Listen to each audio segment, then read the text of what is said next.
सकते हैं आत्मक संविधान क्या होता है? सर सबके लिए समान विधान। और आपने संविधान पढ़ा होगा ना, बताइए क्या? सर एक देश को चलाने के लिए जिन कानूनों की जरूरत होती है उसका उल्लेख होता है संविधान। ठीक है। और कोई?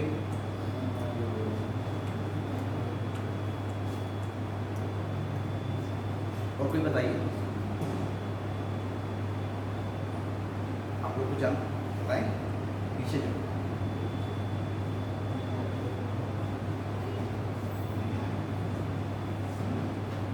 देखिए संविधान जो होता है वो सर्वोच्च विधि होती है। संविधान उन कानूनों का समूह है या वो सर्वोच्च विधि है जो कि किसी भी व्यवस्था को संचालित करने के लिए आवश्यक है, और उन विधियों का उल्लेख एक लिखित रूप से किया जाता है, वो संविधान होता है। ठीक है। माना जाता है कि दो तरह के संविधान होते हैं, एक होता है लिखित संविधान, एक होता है अलिखित संविधान। ठीक है। ब्रिटेन में आप देखेंगे तो वहाँ कोई लिखित डॉक्यूमेंटेड नहीं है। जो नियम है, जो शासन संचालन के लिए आवश्यक नियम है या जो विधियाँ हैं जो पार्लियामेंट इनेक्ट करती है या मतलब संविधान के द्वारा प्रवृत्त होते हैं, उन विधियों को कहीं भी लिखा नहीं गया, तो वो तो अलिखित संविधान हो गया। लेकिन जहाँ पर लिखा जाता है वो लिखित संविधान। तो बोला कि संविधान वो कानून है, वो नियमों का समुच्चय है जो कि किसी भी शासन व्यवस्था के संचालन के लिए, किसी भी राज्य व्यवस्था के संचालन के लिए बनाया जाता है। That is the constitution.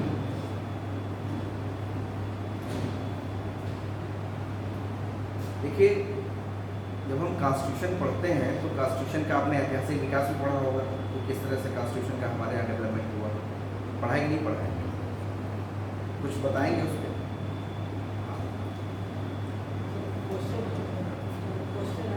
जिस देश का संविधान लिखित नहीं है तो उसके नियम, उसके कानून संरक्षित कैसे हैं? देखो जैसे ब्रिटेन का संविधान है, जब आप ब्रिटेन का संविधान देखेंगे तो वो अलिखित संविधान है। रीति रिवाज पर वहाँ जो रीति रिवाज चले आ रहे हैं प्राचीन काल से, ऐसा नहीं है कि अब वहाँ पूरी तरह से अलिखित है, लेकिन मोस्ट ऑफ देम अलिखित है। बाकी कुछ चीज़ें तो लिखित है ही हैं, लेकिन बहुत सारी चीज़ें परंपराओं पे चली आ रही हैं। जैसे किंग, वहाँ पर राजा है, ठीक है, तो राजा के संदर्भ में जो परंपराएं हैं वो प्राचीन काल से चली आ रही हैं, तो वहाँ परंपराओं के आधार पर उस व्यवस्था का संचालन किया जाता है बहुत हद तक।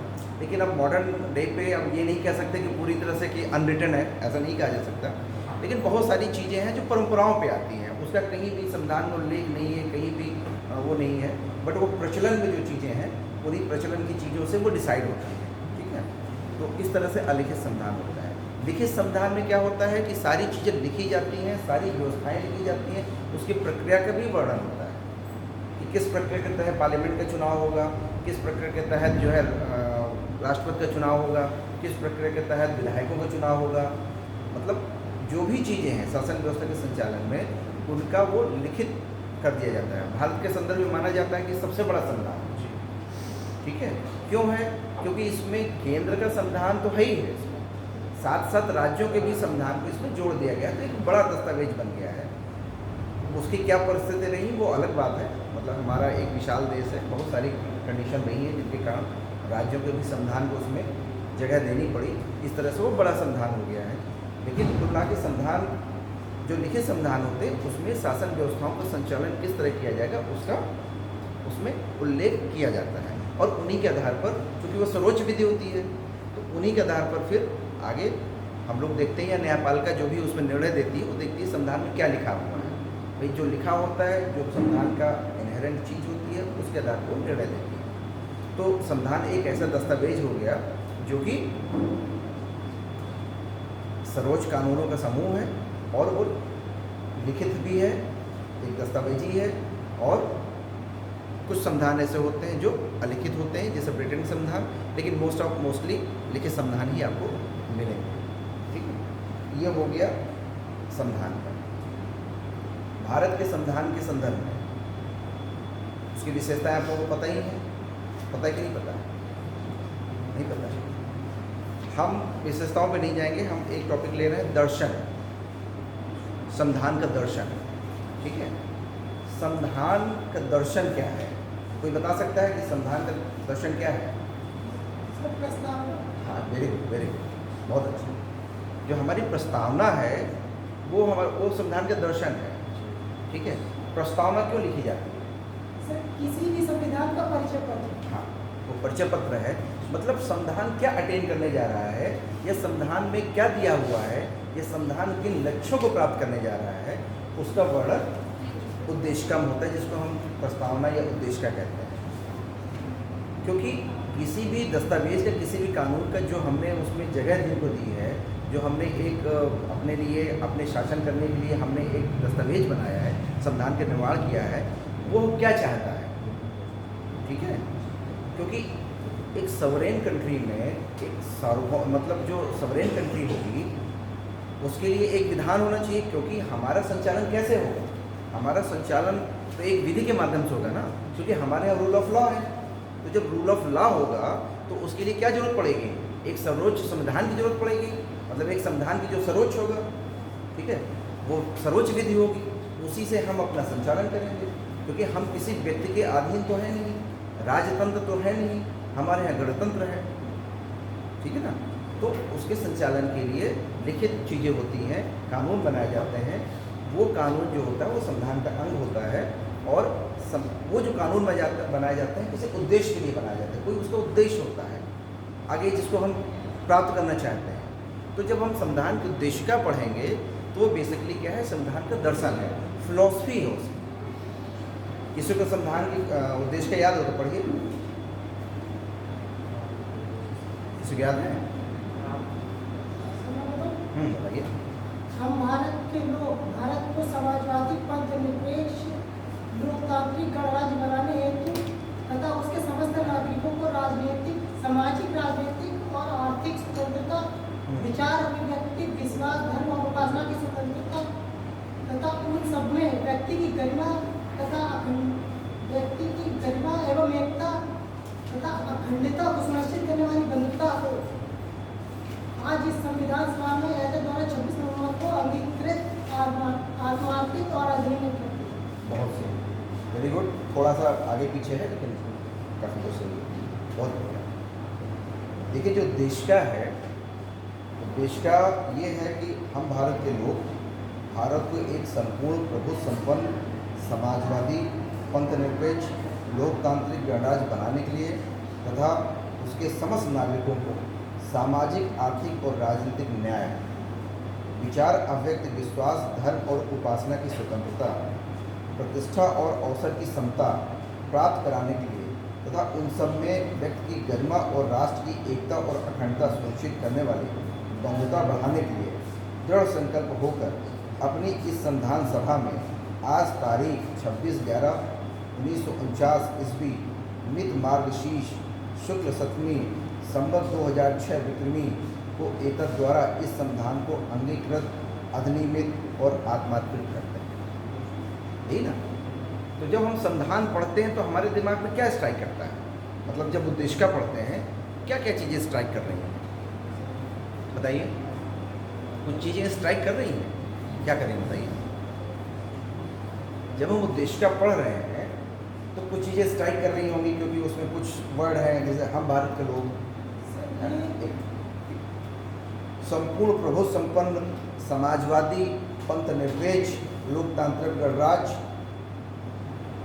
सामाजिक, आर्थिक, राजनीतिक न्याय, विचार अभिव्यक्ति, विश्वास, धर्म और उपासना की स्वतंत्रता, प्रतिष्ठा और अवसर की समता,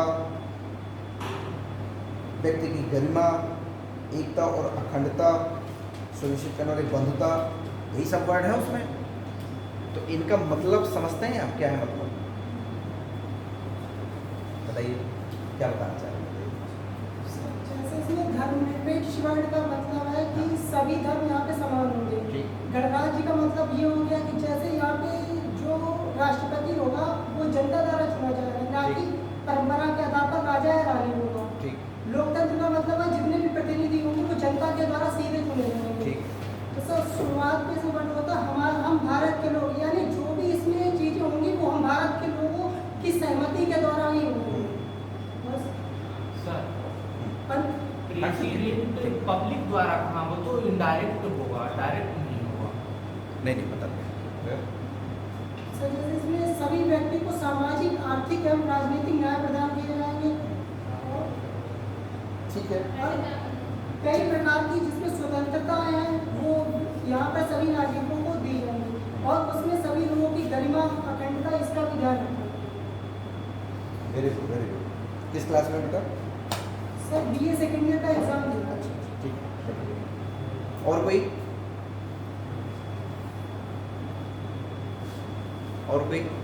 इन शब्दों से क्या प्रतिनिधित्व मतलब प्रतिध्वनित हो रहा है? भाई जो उद्देश्य में शब्द दिए गए हैं उससे क्या आपको जो प्रतिध्वनित हो रहा है वो क्या हो रहा है? इसकी देखिए एक इंसाइट है। मतलब कहने का ये है आशय कि ये जो शब्द हैं इनके बहुत बड़े मायने हैं। सिर्फ एक शब्द नहीं है, स्वतंत्रता एक शब्द नहीं है, ठीक है।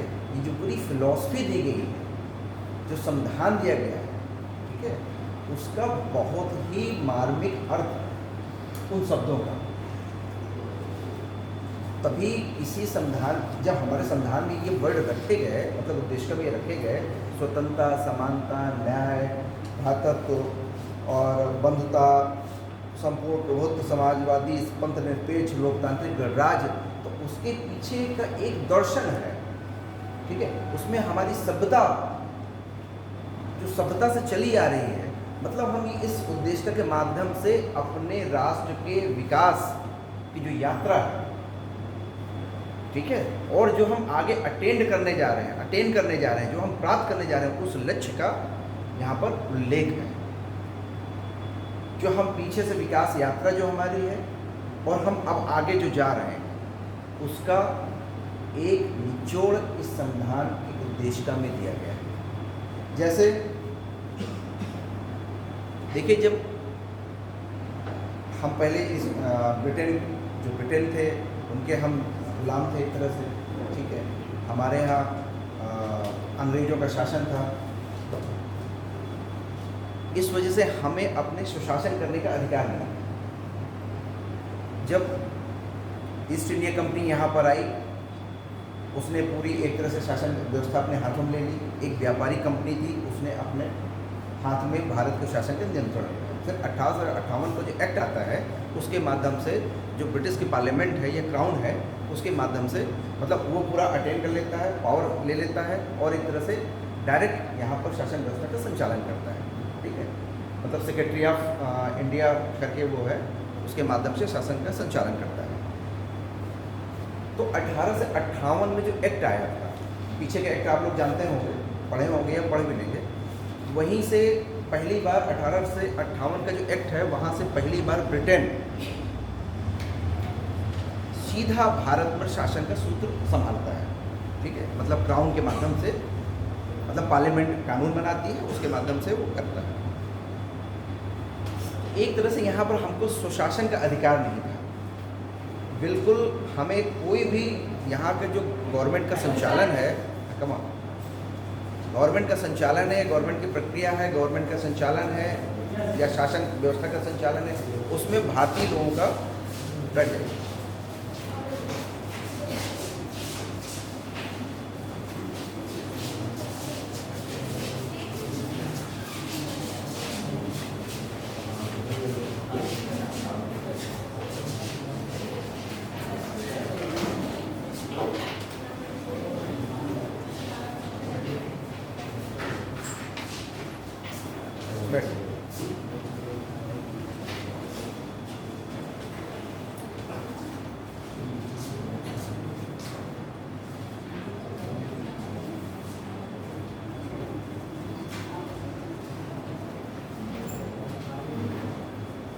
तो 1858 का जो एक्ट है ब्रिटिश पार्लियामेंट का, उसके माध्यम से ब्रिटेन सीधा नियंत्रण स्थापित करता है भारत पर और वो यहाँ पर शासन का संचालन करता है। यहाँ भारतीयों को शासन के संचालन में, उसकी व्यवस्था में शामिल होने का कोई अधिकार नहीं होता।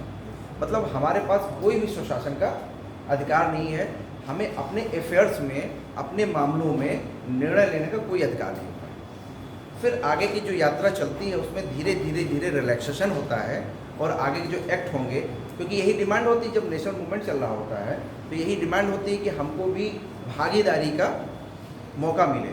फिर धीरे धीरे धीरे जाकर हमें 1861 के एक्ट आता है, फिर 1919 का, फिर 1904 का, फिर 1919 का, फिर 1935 का, फिर आगे सीधे सीधे जाता है। तो आगे धीरे धीरे रिलैक्सेशन मिलता जाता है और हमें सुशासन में धीरे धीरे भागीदारी मिलती है। फिर अल्टीमेटली क्या होता है कि फिर 1949 में मतलब हम अपना संविधान बना लेते हैं और 1950 में हमारा संविधान लागू हो जाता है। तो कभी आप लोगों ने सोचा कि जो हमारा संविधान है वो लगभग 1935 का जो एक्ट है उसका हूबहू एक तरह से उसका नकल है, और उसमें कुछ चीज़ें जोड़ी गई हैं आगे, लेकिन बहुत सारा कुछ 1935 के एक्ट से ले लिया गया। तो ये बताइए कि उसमें और इसमें फिर क्या अंतर हुआ?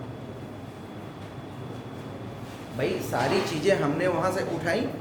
1935 का एक्ट जब आप पढ़ेंगे और फिर वर्तमान संविधान पढ़ेंगे तो लगेगा कि लगभग बहुत सारी चीज़ें समान हैं, बहुत सारी व्यवस्थाएं समान है उसमें, ठीक है। इसमें और उसमें क्या अंतर हुआ बताइए? जो हमने 1949 में संविधान बनाया, इसमें और उसमें संविधान में क्या अंतर हुआ बताइए? सर, उस संविधान में जो हमारे लिए कानून है वो ब्रिटिश बनाते थे, और इस संविधान में अपने लिए कानून हम लोग स्वयं बनाएंगे। ठीक, बिल्कुल सही बात, बिल्कुल सही बात।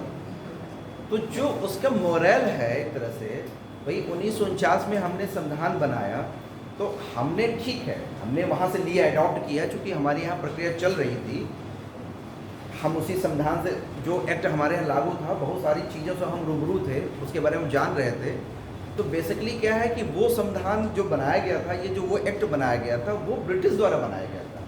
लेकिन जब हम 1949 में हम बना रहे थे तो हमारे जो प्रतिनिधि थे, हमारे जनता के जो प्रतिनिधि थे, उनके द्वारा वो बनाया जा रहा था, उनके द्वारा विचार करके, उनके द्वारा विश्व में जितने भी संविधान थे उनसे अच्छी अच्छी बातें ग्रहण करके, ठीक है, वो हमने संविधान में रखी। अपने हमारे लिए क्या उपयोगी है, क्या अनुपयोगी है, इसका विश्लेषण करने के पश्चात हमने एक अपना संविधान बनाया, ठीक है। तो ये हमारे लिए इसलिए इम्पोर्टेंट है क्योंकि हम भारत के लोग उस संविधान का निर्माण कर रहे हैं। तो मतलब ये हमारे लिए एक मतलब मोरल चीज़ है, वैल्यूएबल चीज़ है, क्योंकि इसका निर्माण, इसका मतलब उसको बनाने वाला हम ही है। तो जब हम कोई चीज़ बनाते हैं तो निश्चित रूप से हम अपने लिए बेहतर बनाएंगे, ठीक है। तो ये जो संविधान है बेसिकली, और जो संविधान निर्माती सभा थी, वो सत्ता कहाँ से प्राप्त कर रही थी? वो हम भारत के लोग से प्राप्त कर रही थी कि हम भारत के लोग, जो उसमें लिखा हुआ है पहला कि हम भारत के लोग, इसका मतलब है कि ये संविधान हमें किसी ने दिया नहीं है, इस संविधान का हमने स्वयं निर्माण किया है, इसलिए ये हमारे लिए सर्वोच्च विध है। और ये डिनोट करती है कि हम पूर्ण प्रभुत्व संपन्न हैं। अगर हमारे लिए ब्रिटिश पार्लियामेंट बनाती, ठीक है, तो फिर क्या होता कि हम पूर्ण प्रभुत्व संपन्न नहीं हो सकते थे। तो पूर्ण प्रभुत्व संपन्न होने का मतलब क्या है कि हम अपने मामलों में स्वयं निर्णय लें और स्वयं कानून बनाएं, वही तो प्रभुता है। तो ये प्रभुता कहाँ निहित है? ये प्रभुता कहाँ निहित है? हम भारत के लोग, मतलब एक तरह से जो हमारी संविधान सभा जो अधिकार प्राप्त कर रही है, जो सत्ता प्राप्त कर रही है, अथॉरिटी जहाँ से प्राप्त कर रही है संविधान बनाने की, वो क्या है? वो पीपल ऑफ इंडिया है, हम भारत के लोग हैं। भारत के लोगों ने वो अधिकार दिया है, वो प्रभाव सत्ता दी है, जिसके माध्यम से वो संविधान बना रहे थे। तो जो इसमें लिखा हुआ है कि पूर्ण प्रभुत्व संपन्न, तो यहाँ से आता है, ठीक है, क्लियर हो गया नहीं है? फिर कहता है कि प्रभुत्व संपन्न समाजवादी पंथ निरपेक्ष लोकतांत्रिक गणराज्य। अब ये संविधान क्या दे रहा है हमको? हमको एक गणराज्य दे रहा है। हमको क्या दे रहा है? गणराज्य दे रहा है। पहले राजतंत्र होते थे, जब हमारा संविधान नहीं बना तो उससे पहले, या जो ब्रिटिश के आने से पहले राजतंत्र हुआ करते थे, राजा हुआ करते थे, ठीक है। अब हमें गणराज दे रहा है। तो जैसे अभी एक आपने बताया कि गणराज का मतलब ये हो गया कि हमारा जो सर्वोच्च प्रतिनिधि होगा, जो हमारा शासन व्यवस्था में जो सर्वोच्च स्तर पर होगा, वो क्या होगा? वो जनता द्वारा निर्वाचित होगा। गणराज का मतलब क्या हुआ कि हमारे यहाँ जो सर्वोच्च शासन की सत्ता सीट्स पे बैठा हुआ व्यक्ति है, वो जनता द्वारा चुना है, वो दैवी शक्ति के आधार पर नहीं आया है, वो गॉड थ्योरी ऑफ जो गॉड वाली है उस पर नहीं आया है, वरन जनता द्वारा चुना गया है। वो बात अलग है कि हम उसको डायरेक्ट निर्वाचन करते हैं या इनडायरेक्ट निर्वाचन करते हैं, बट वो जनता द्वारा ही चुना जाता है। जैसे जब राष्ट्रपति का चुनाव हो, तो इसी के लिए हमारे यहाँ राष्ट्रपति की व्यवस्था रखी गई है कि राष्ट्रपति जनता द्वारा निर्वाचित होगा अप्रत्यक्ष रूप से, ठीक है। उसमें जो हम पार्लियामेंट और जो विधायिका में जो सदस्य चुनते हैं, उनके माध्यम से उनका चुनाव होगा। इसकी एक प्रक्रिया दी गई है, लेकिन उसका स्रोत क्या है? उसका स्रोत जनता ही है, क्योंकि जनता जिनको चुनकर भेजती है वो आगे चुनाव करता है राष्ट्रपति का। इसलिए शासन सत्ता के शीर्ष में बैठा हुआ व्यक्ति वो हमारा चुना हुआ प्रतिनिधि है, इसलिए वो गणराज्य, नहीं तो राजतंत्र हो जाता, ठीक है। तो हमारा संविधान क्या डिनोट कर रहा है यहाँ पर? जो हमारी उद्देश्य का है, उद्देश्य का ये बता रही है कि हम जो व्यवस्था हम आगे देने जा रहे हैं वो एक तरह से गणराज्य की होगी। अब हमारी व्यवस्था में राजतंत्र का कोई स्थान नहीं होगा, और इस व्यवस्था में जनता ही सब कुछ होगी, और ये व्यवस्था जनता द्वारा ही चलाई जाएगी। मतलब जनता ही उसका स्रोत होगी। इस अथॉरिटी का स्रोत कौन होगा? जनता ही होगी। मतलब जनता ही अपने आप में सुप्रीम है, ठीक है। फिर जो इसमें लिखा हुआ है लोकतंत्रात्मक। अब गणराज्य क्या होगा? लोकतंत्रात्मक होगा। भाई व्यवस्थाएं कई तरह से हो सकती हैं। साम्यवादी व्यवस्था हो सकती है, लोकतांत्रिक व्यवस्था हो सकती है, फांसीवादी व्यवस्था हो सकती है कि नहीं हो सकती? तो हमने क्या अडॉप्ट किया? लोकतंत्रात्मक। क्यों अडॉप्ट किया? क्योंकि हमारे यहाँ प्राचीन काल से ही लोकतांत्रिक मूल्यों को हमेशा से समर्थन दिया जाता रहा, और लोकतांत्रिक मूल्यों को ही हम जीते रहे। मतलब ये माना जाता है कि भारत में विचार अभिव्यक्ति की कभी भी रोक टोक नहीं रही। तो ये चीज़ें हम तभी प्राप्त कर सकते हैं जबकि एक ऐसी व्यवस्था होगी जो लोकतंत्रात्मक होगी। विचार अभिव्यक्ति, विश्वास, धर्म और उपासना जब आप आगे आएंगे, क्योंकि हमारा देश एक बहुलवादी देश है, बहुलतावादी देश है। यहाँ पर हजारों संस्कृतियाँ हैं, मानते कि नहीं मानते? हजारों धर्म, मतलब सैकड़ों धर्म है, या मतलब वो है धर्म, जातियाँ, भाषा। तो एक ऐसे विविधतापूर्ण समाज में क्या कोई अन्य व्यवस्था लागू की जा सकती है? नहीं लागू की जा सकती। एक ऐसा समाज में जो बहुलतावादी समाज है, जिसमें अलग अलग धर्म हैं, अलग अलग भाषाएं हैं, अलग अलग जातियां हैं, अलग अलग क्षेत्र हैं, लोगों के खान पान हैं, जो कल्चरल डाइवर्सिटी कहते हैं, जिनको कल्चरल जो डाइवर्सिटी है हमारे कंट्री की, वो ये हमें अनुमति नहीं देती है कि हम लोकतंत्र को छोड़कर अन्य किसी हम व्यवस्था की ओर बढ़ें। इसलिए हमारा जो संविधान है वो ये कहता है कि हम जो व्यवस्था आगे लागू करने जा रहे हैं, या जो हम शासन व्यवस्था लागू करने जा रहे हैं, वो लोकतंत्रात्मक होगी।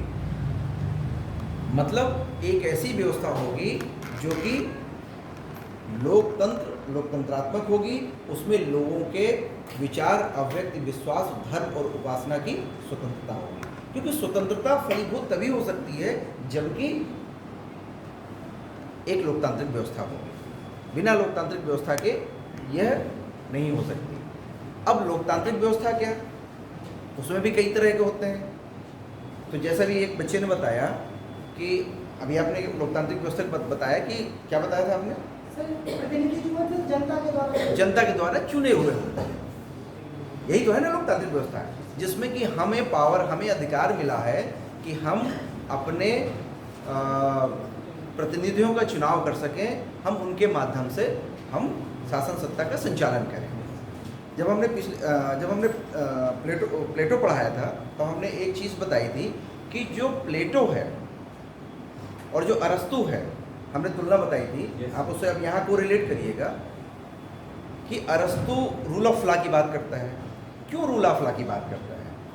क्योंकि वो कहता है कि प्रबुद्ध शासन की निरंकुशता, जो प्लेटो ने दिया, यही तो दिया था ना, वो कितना भी प्रबुद्ध शासक हो, ठीक है, उसमें नागरिकों की स्वतंत्रता नहीं रहती। जो राजा और मतलब जो शासक और शासित के बीच जो संबंध होते हैं वो रूल ऑफ लॉ में ही स्वतंत्र माने जाते हैं। क्यों? क्योंकि प्रबुद्ध शासक की निरंकुशता, ये प्रबुद्ध निरंकुश शासक भी अब अगर उसकी हम अधीनता मान लें, उसके अंडर में हमें अगर व्यवस्था में रहना पड़े तो ये माना जाएगा कि हमें अपने अफेयर्स को संचालित करने का कोई अधिकार नहीं है।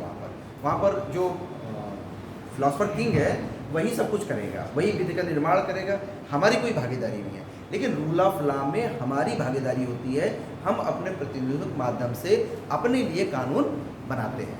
तो यहाँ पर क्या है, कोई ऐसा शासक नहीं है, हम ही शासक हैं और हम ही शासित हैं, यही मतलब हुआ ना। तो जो लोकतांत्रिक व्यवस्था है उसमें जो राजनीतिक लोकतंत्र है वो ये है कि हमें एक इसीलिए यहाँ पर देखिए, यहाँ पर जो मताधिकार का दिया गया अधिकार, हर व्यक्ति को एडल्ट फ्रेंचाइज दिया गया, फ्रेंचाइज के माध्यम से मताधिकार का अधिकार दिया गया है। क्यों?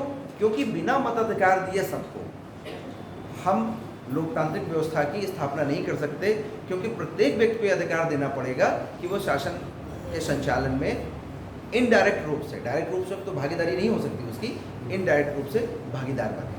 उसके लिए क्या है कि सत्ता जब चुनाव होगा व्यवस्था में, तब उस व्यक्ति की जो लोग हैं, नागरिक हैं, वो उसमें भागीदार बनेंगे और अपने लिए कानूनों का प्रतिनिधित्व के माध्यम से निर्माण करेंगे। यहाँ पर शासक और शासित मतलब गवर्नमेंट और जो नागरिक हैं उनके बीच एक स्वतंत्रता का भाव होता है, एक स्वतंत्रता का संबंध होता है कि हम किसी व्यक्ति के अधीन नहीं, यही तो होता है ना, बताइए। इसीलिए वो कहता है, अरस्तु कहता है कि जो रूल ऑफ लॉ है वो सर्वोच्च जो आदर्श व्यवस्था है या आदर्श राज का है उसका अनिवार्य गुण है, ये तो कहता है ना। इसीलिए कहता है क्योंकि उसमें नागरिक, प्रजा और नागरिक मतलब प्रजा और शासक के बीच एक स्वतंत्र संबंध होता है। अब ये हो गया राजनीतिक लोकतंत्र।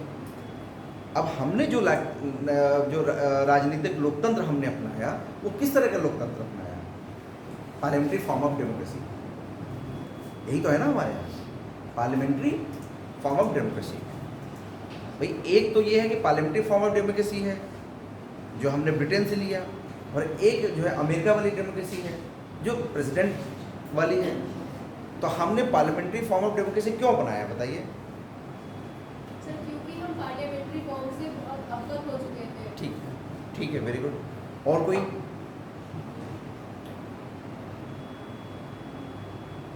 और कोई बताइए। हमने पार्लियामेंट्री फॉर्म ऑफ डेमोक्रेसी क्यों बनाया, उसके पीछे क्या लॉजिक है? भाई हमारे पास दो व्यवस्थाएं थी, भाई एक अमेरिका की व्यवस्था थी, हम प्रेसिडेंट वाली व्यवस्था अपना सकते थे, राष्ट्रपति प्रणाली अपना सकते थे, और हमारे पास एक पार्लियामेंट्री थी। तो क्या सिर्फ इस आधार पर हमने अपना ली कि हम उससे परिचित हैं, उससे यूज्ड टू हैं? क्या यही लॉजिक हो सकता है इसके पीछे? कोई बताए? वैसे ही कोई ऐसी चीज़ नहीं है, आराम से बताइए। कुछ समझ में आ रहा है आपको? हमने क्यों अपनाई? कोई तो लॉजिक होगा ना भाई। जैसे दो चीज़ें अगर हमारे सामने रख दी जाए कि भाई इसको आपको लेना है और ये तो इसको लेना है, ये तो इसको लेना है, तो हम दोनों तुलना करेंगे ना? नहीं करेंगे, ठीक है। फिर मैं इसके गुण दोष देखेंगे, इसके गुण दोष देखेंगे, यही देखेंगे ना। फिर उसमें जो हमको सबसे अच्छा बेटर लगेगा, तो हमारे जो संविधान निर्माता थे उन्होंने गुण दोष देखे होंगे ना। पार्लियामेंट्री फॉर्म ऑफ गवर्नमेंट के भी गुण दोष देखे होंगे, और प्रेसिडेंशियल फॉर्म ऑफ गवर्नमेंट के भी गुण दोष देखे होंगे। सर प्रेसिडेंशियल फॉर्म तो इसलिए नहीं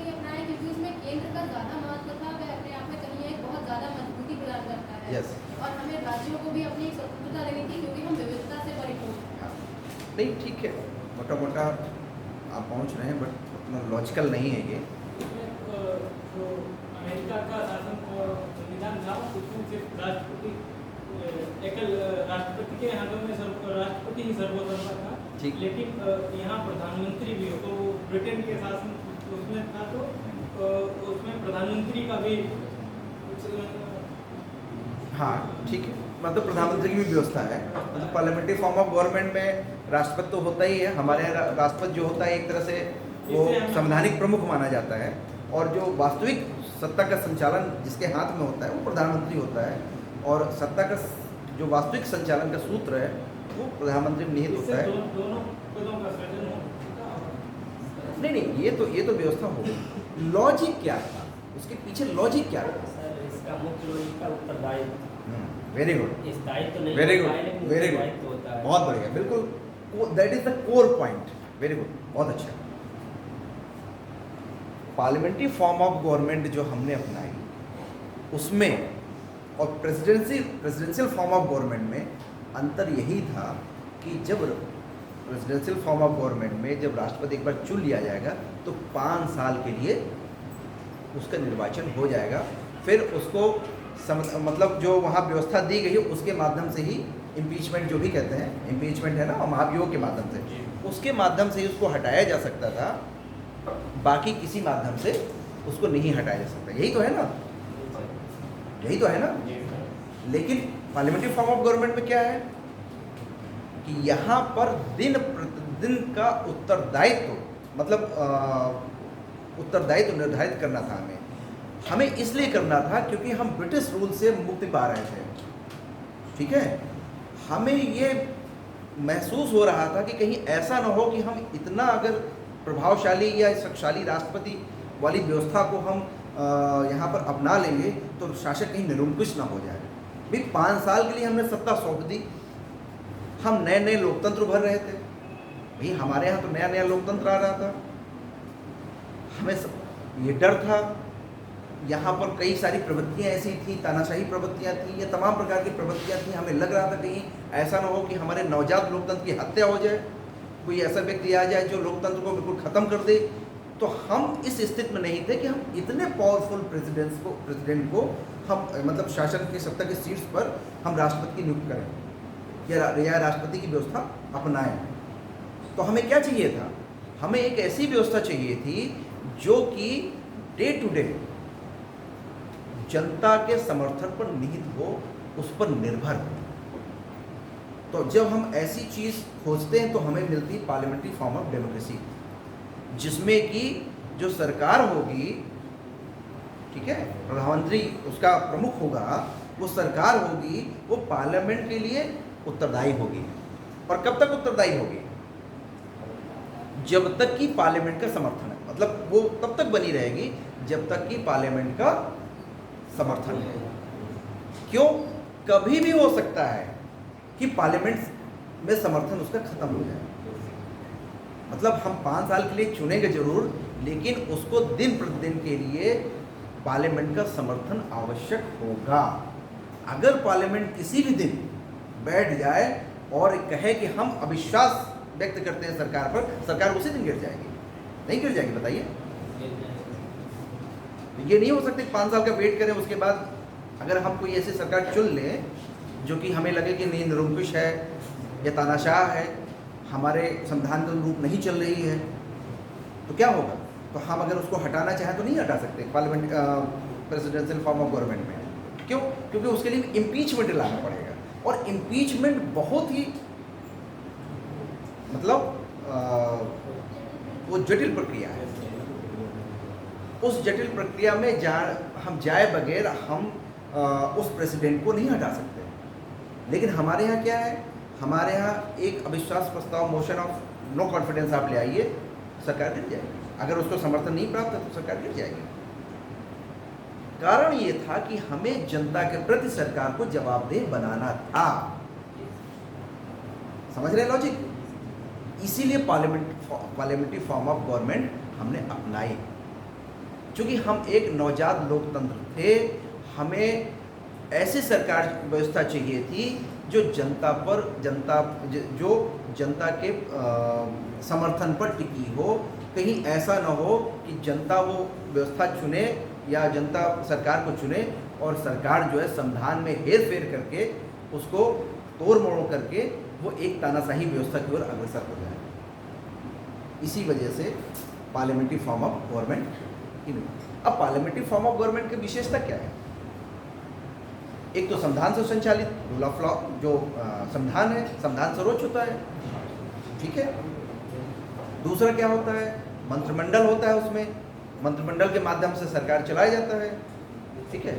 और दूसरा जो है उत्तरदायित्व, पार्लियामेंट के प्रति उत्तरदायित्व, यही तो है ना। तो अब समझ में चीज़ें आई कि क्यों हमने पार्लियामेंट्री फॉर्म ऑफ डेमोक्रेसी अपनाई। मतलब कहने का मतलब है जो दर्शन हमारा है संविधान का, वो दर्शन मतलब यूं ही नहीं है। जो शब्द लिख दिए गए हैं वो आपको लगेगा कि यार लोकतंत्र, सिंपल सा लोकतंत्र, वही चुन दो, वही 5 साल के लिए चुन दो। उसके पीछे बहुत चिंतन मनन गहन हमारे जो प्राचीन काल से जो चली, हमारे यहाँ कभी तानाशाही व्यवस्था नहीं रही।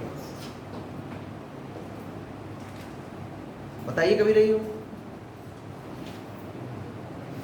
तो हमारे यहाँ कभी क्रांति नहीं हुई, हिंदुस्तान में कभी भी क्रांति नहीं हुई। और यहाँ भी जब ब्रिटिश शासन से हम मुक्त हो रहे थे, हमारे यहाँ ये क्रांति का परिणाम नहीं है। अमेरिका में तो क्रांति हुई, रसिया में क्रांति हुई, फ्रेंच रिवॉल्यूशन हुआ, फ्रांस में क्रांति हुई। कहाँ नहीं क्रांति हुई? जहाँ जहाँ संविधान बने हैं वहाँ क्रांति हुई। क्रांति होने के पश्चात ही संविधान का निर्माण हुआ, व्यवस्थाओं को पलटा गया। हमारे यहाँ व्यवस्थाओं को पलटा नहीं किया। भाई आप अगर संविधान निर्माण की प्रोसेस देखेंगे तो बताइए, हमें तो क्रमशः भागीदारी मिली।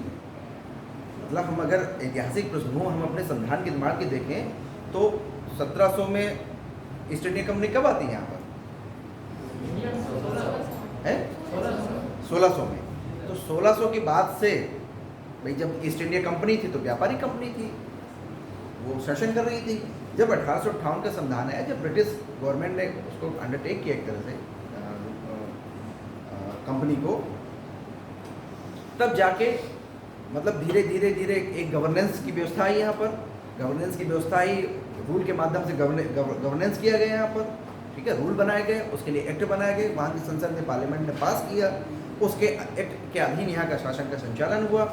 लेकिन फिर धीरे धीरे धीरे लोगों ने अपनी आवाज़ें उठाई, अपने हक हकूक़ मांगे। तो फिर धीरे धीरे धीरे वहाँ पर सुशासन, मतलब जो हमें डे टू डे के अफेयर्स थे या एडमिनिस्ट्रेशन के अफेयर्स थे, उनमें हमें भागीदारी मिली कि नहीं भागीदारी मिली। फिर धीरे धीरे भागीदारी मिली। फिर एक ऐसी स्थिति आई जिसमें कि हमें स्वतंत्रता मिली, और फिर स्वतंत्रता मिली तो हमने जो है क्रांति के माध्यम से स्वतंत्रता नहीं पाई हमने आंदोलन चलाया। फिर उसके बाद एक हमारा संविधान का निर्माण, संविधान सभा बनी, और उस संविधान सभा को अधिकार दिया गया कि वो अपने लिए एक संविधान का निर्माण करे। तो हमारे यहाँ जो संविधान है वो किसी क्रांति का परिणाम नहीं है, ठीक है ना। तो कहने का मतलब ये है कि जो हमारी उद्देशिका है, जब उसको पढ़ेंगे, उसके निहितार्थ को समझेंगे, तब आपको पूरा संविधान समझ में आएगा कि संविधान में जो चीज़ें दी गई है वो क्यों दी गई है। अब आया इसीलिए देखिए, जो हम पार्लियामेंट्री फॉर्म ऑफ डेमोक्रेसी अपना रहे हैं, ये राजनीतिक लोकतंत्र का एक मतलब विशिष्ट उदाहरण है, ठीक है, राजनीतिक लोकतंत्र में। और राजनीतिक लोकतंत्र का मतलब ये नहीं होता कि किसी व्यक्ति को एक बार चुनाव में भागीदारी करने का मौका दे दिया जाए, 5 साल में एक बार चुनाव में भागीदारी हो जाए और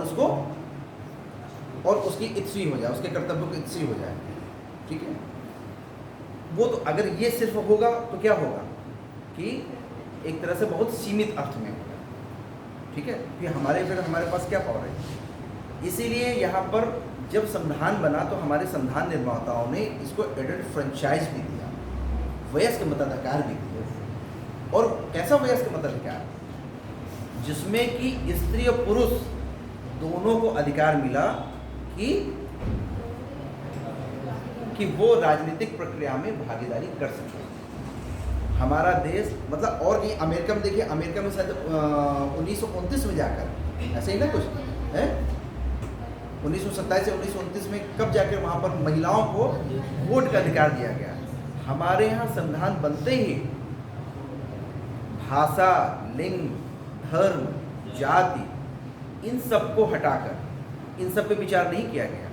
जब आप वो पढ़ेंगे, बेंथम पढ़ेंगे, आप बेंथम, रूसो तो विचार ही नहीं करता,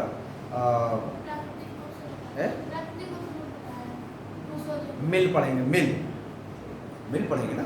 तो वहाँ पहले ब्रिटेन में क्या था कि भाई धनिक वर्ग को ही वोट डालने का अधिकार था, नहीं था भाई, धनिक वर्ग को ही तो मिलता था। उसमें यह था कि जिसके पास पैसा होगा, जो संपन्न लोग होंगे, जो बुद्धिमान लोग होंगे, भाई मूर्खों को वोट डालने का अधिकार थोड़ी दिया गया। यहाँ सबको दिया गया,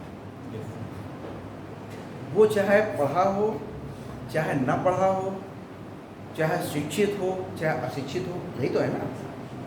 लेकिन इतनी बड़ी आपको पावर दी गई है, क्योंकि अल्टीमेटली सत्ता का स्रोत कौन है? व्यक्ति है, नागरिक है।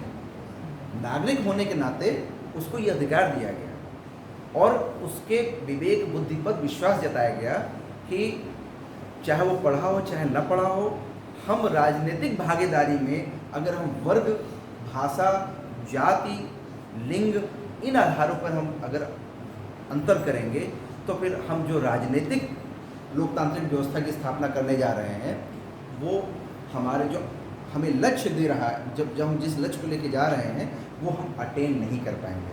क्योंकि उससे क्या होगा कि एक वर्ग को हम मताधिकार देंगे, एक वर्ग को मताधिकार नहीं देंगे, यही तो होगा ना। और जब हम एक वर्ग को मताधिकार देंगे, एक को नहीं होंगे, तो क्या होगा कि कुछ को शासन प्रक्रिया में भागीदारी का मौका मिलेगा और कुछ को शासन प्रक्रिया में भागीदारी का मौका नहीं मिलेगा। तो क्या ऐसी व्यवस्था उपयुक्त है? बिल्कुल भी उपयुक्त नहीं। तो राजनीतिक लोकतंत्र में जिस पार्लियामेंट्री फॉर्म ऑफ डेमोक्रेसी की स्थापना की गई और जिसमें एडल्ट फ्रेंचाइज की व्यवस्था की गई, वो इस बात को सुनिश्चित करती है कि प्रत्येक व्यक्ति को, चाहे वो स्त्री हो, पुरुष हो, चाहे जिस भाषा का हो, चाहे जिस जाति का हो, चाहे जिस वर्ग का हो, चाहे जिस क्षेत्र का हो, इन विविधताओं पर विचार किए बिना संपूर्ण देश के नागरिकों को यह अधिकार प्रदान किया गया संविधान के माध्यम से कि वो शासन की प्रक्रिया में भागीदार हों। सिर्फ वोट डालने का अधिकार नहीं, चुनाव लड़ने का भी अधिकार नहीं है। आप सब ये अब इसीलिए तो दिया गया कि भाई कभी कभी मांग की जाती है कि भाई एक चपरासी की भर्ती के लिए रिटन टेस्ट होता है, तो भी एक नेता बनने के लिए रिटन टेस्ट क्यों नहीं होता है? एक प्रधानमंत्री बनने के लिए रिटन टेस्ट क्यों नहीं होता है? एक राष्ट्रपति बनने के लिए रिटन टेस्ट क्यों नहीं होता है? भाई मांग की जाती है ना। तो हमारे यहाँ ये क्यों नहीं लगाया गया? भाई जो हमारी व्यवस्था चल रही है, इसमें कोई अनपढ़ भी प्रधानमंत्री बन सकता है। कोई जरूरी थोड़ी है कि पढ़ा लिखा ही आदमी हो, IAS, ये जो IAS क्वालिफाइड व्यक्ति हो वही प्रधानमंत्री बनेगा। या फिर प्लेटो में फिर आ जाएंगे कि प्रबुद्ध शासक, यही तो था ना जो प्लेटो उस दिन पढ़ाया था हमने, कि वो तो कहता है कि सबको तो शासन करना एक कला है।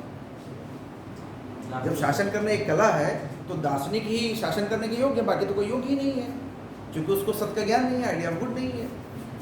और यहाँ क्या है? यहाँ जस्ट उल्टा हो रहा है। यहाँ सबको भागीदारी दी जा रही है, रूल ऑफ लॉ है, कानून के तहत सब बराबर है। तो जो कानून के तहत सब बराबर है वो तभी अटेन हो सकता है जबकि सबको बराबर अधिकार दिए। आप क्यों मुस्कुरा रहे हैं? कोई विशेष बात? कंफ्यूजन हो रहा है क्या? इसलिए समझ में आ रहा है ना? आज समझ में आई कि नहीं आई? क्लियर? अब आगे आइए। तो इस तरह से हमारे संविधान व्यक्ति की मौलिक क्षमताओं में, उसकी स्वतंत्रता पर विश्वास व्यक्त करते हुए संविधान में यह अधिकार दिया है कि राजनीतिक व्यवस्था के संचालन में प्रत्येक नागरिक भागीदार बने। ठीक है? अच्छा ठीक है, अब राजनीतिक भागीदार तो बन जाए, सबको हमने अधिकार दे दिया।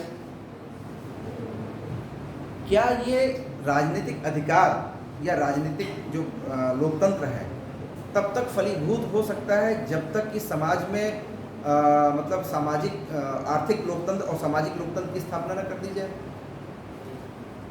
क्या ये जो अधिकार दिया गया शासन सत्ता के संचालन में इनडायरेक्ट रूप से सभी व्यक्तियों को या स्वयं भागीदारी के माध्यम से चुनाव लड़ने के माध्यम से ये जो अधिकार दिया गया, ऐसा लोकतंत्र क्या फलीभूत हो सकता है जब समाज में लोग ऐसे लोग हों जो कि चुनाव लड़ने की क्षमता न रखते हों, ठीक है, या भागीदार न बन पाएँ या वोट न डाल पाएँ? क्या ऐसा संभव है? इस राजनीतिक लोकतंत्र की तब तक स्थापना नहीं की जा सकती जब तक कि आर्थिक और सामाजिक लोकतंत्र न स्थापित हो जाए। ठीक है। अब जब संविधान पढ़ेंगे तो देखेंगे कि यही राजनीतिक लोकतंत्र, जब हम पार्लियामेंट वाला चैप्टर पढ़ेंगे, इसी का विस्तृत वर्णन है वहाँ पर। तो जितना उद्देशिका में दिया हुआ है, बाकी चैप्टरों में जब हम उद्देशिका के बाद चलेंगे सब इन्हीं का एलिब्रेशन है एक तरह से। ठीक है। तो ये बताइए कि क्या ऐसी लोकतंत्र, राजनीतिक लोकतंत्र सफल हो सकता है जबकि समाज में आर्थिक लोकतंत्र ना हो और सामाजिक लोकतंत्र? सामाजिक लोकतंत्र का क्या मतलब है, बताओ बेटा। समाज में सबको बराबर। हाँ, मतलब सामाजिक लोकतंत्र का मतलब ये हुआ, या जिसमें सामाजिक न्याय ना हो। सामाजिक लोकतंत्र की ऐसी व्यवस्था, ऐसा लोकतंत्र जिसमें जाति, लिंग, धर्म, भाषा, क्षेत्र, इनके आधार पर कोई विभेद ना हो। अगर हम ये विभेद करेंगे तो हम कभी भी सामाजिक लोकतंत्र की स्थापना नहीं कर सकते हैं। और यहीं से सामाजिक न्याय की भावना आती है कि सामाजिक न्याय तब तक स्थापना नहीं हो सकती जबकि नागरिकों के बीच, पुरुष स्त्री के बीच, हम इनके आधार पर अंतर करना न छोड़ें। अगर हम इनके आधार पर अंतर करेंगे तो कभी भी सामाजिक न्याय की स्थापना नहीं हो सकती। तो राजनीतिक लोकतंत्र तब स्थापित होगा जब सामाजिक न्याय की स्थापना होगी। सामाजिक लोकतंत्र तब होगा जब सामाजिक न्याय की स्थापना होगी। तभी इसमें यह कहा गया है कि सामाजिक, आर्थिक और राजनीतिक न्याय। अब इस लाइन को देखिएगा, सामाजिक, आर्थिक, राजनीतिक न्याय। भाई लोकतंत्र की स्थापना हमने कर दी। हमने एक ऐसा लोकतंत्र चुन लिया जो पार्लियामेंट्री फॉर्म ऑफ गवर्नमेंट है। अब क्या ये पार्लियामेंट्री फॉर्म ऑफ गवर्नमेंट, जिस हिसाब से हमने राजनीतिक लोकतंत्र की स्थापना की, क्या ये राजनीतिक लोकतंत्र सामाजिक, आर्थिक, राजनीतिक न्याय के बिना चल सकता है? नहीं चल सकता। सर एक क्वेश्चन, आर्थिक लोकतंत्र को समझाइए। हाँ, अभी समझाएंगे। सामाजिक, आर्थिक, राजनीतिक, हम तीनों आ रहे हैं ना। मतलब क्या कोई लोकतंत्र, क्या कोई इतना बड़ा देश, इतना विविधता वाला देश, जहाँ की इतनी विविधताएं हैं, विचार अभिव्यक्ति की स्वतंत्रता, इसके मतलब बिना सामाजिक न्याय के बिना चल सकता है? नहीं चल सकता। फिर राजनीतिक न्याय। राजनीतिक न्याय मतलब हो गया कि भाई हमें बराबर का हिस्सेदारी मिले, हमें बराबरी मिले सबके बीच। इन सबको तभी प्राप्त किया जा सकता है जबकि समाज में आर्थिक न्याय है। ठीक है। आर्थिक न्याय, जो आपने क्वेश्चन उठाया ना कि आर्थिक न्याय का क्या मतलब है ना। आर्थिक लोकतंत्र मतलब, आर्थिक लोकतंत्र का मतलब हो गया कि आर्थिक रूप से जो मतलब समरसपूर्ण समाज हो, वो लोकतंत्र, वो ऐसी लोकतांत्रिक व्यवस्था जो आर्थिक रूप से समरस हो। ठीक है, आर्थिक लोकतंत्र। अब क्या इस लोकतंत्र में बिना सामाजिक, आर्थिक, राजनीतिक न्याय प्राप्त किए इस व्यवस्था का संचालन किया जा सकता? नहीं किया जा सकता। क्या भूखे और नंगे लोगों के लिए, मतलब जो भूखे हों, भुखमरी का शिकार हों, जो इतना अटेन ही न कर पा रहे हों व्यवस्था में कि भाई वो शासन संचालन के बारे में सोच सकें, अपने शासकों के बारे में सोच सकें, चुनाव के बारे में सोच सकें, उसमें भागीदारी के बारे में सोच सकें, क्या संभव है? इसलिए कहा जाता है कि उन लोगों के लिए इस लोकतंत्र का कोई महत्व नहीं है। अगर समाज में सामाजिक और आर्थिक न्याय नहीं होगा, लोकतंत्र सफल नहीं हो सकता। क्यों? क्योंकि जो व्यवस्था व्यक्तियों को अपने जीविकोपार्जन के लिए संसाधन न दे पाए, जीविकोपार्जन की वो सुविधाएं न उपलब्ध करा पाए, ठीक है, वो इतना सक्षम न हो कि वो शासन के बारे में सोच सके, तब तक सामाजिक और राजनीतिक न्याय की स्थापना नहीं हो सकती। आर्थिक न्याय से मतलब क्या हुआ कि समाज में जो वर्गों के बीच जो असमानता है आर्थिक रूप से, ठीक है, वो जब तक कम नहीं होगी तब तक हमारा ये लोकतंत्र फलीभूत नहीं होगा। इसलिए हमारे उद्देश्य के माध्यम से संविधान ने राज्य को निर्देश एक तरह से दिया है, या उद्देश्य रखती है, उसके सामने एक गोल रखती है कि हमें न केवल राजनीतिक न्याय प्राप्त करना है, न केवल सामाजिक न्याय प्राप्त करना है, वरन हमें आर्थिक न्याय भी प्राप्त करना है। बिना इसके हम एक स्वस्थ लोकतंत्र का निर्माण नहीं कर सकते। यही है ना, अगर हमें स्वस्थ लोकतंत्र का निर्माण करना है, एक मजबूत लोकतंत्र का निर्माण करना है, तो हमें समाज में जो असमानता है उसको मिटानी होगी, आर्थिक असमानता को मिटानी होगी। भाई मार्क्स का जो थ्योरी है तो यही तो है ना, आर्थिक असमानता को ही दूर करना चाहता है। तो क्रांतियाँ क्यों होती हैं? क्रांतियाँ तो तभी होती ना जबकि शासन सत्ता में भागीदारी न हो और समाज में बहुत असमानता हो, तभी क्रांतियाँ होती हैं। तो हम व्यवस्था को मजबूत तभी बना सकते हैं, हम लोकतांत्रिक व्यवस्था को तभी उनकी जड़ों को गहरी कर सकते हैं देश में। यह संविधान तभी तक टिका रह सकता है जब तक कि हम आर्थिक न्याय भी अपने नागरिकों को प्रदान करें।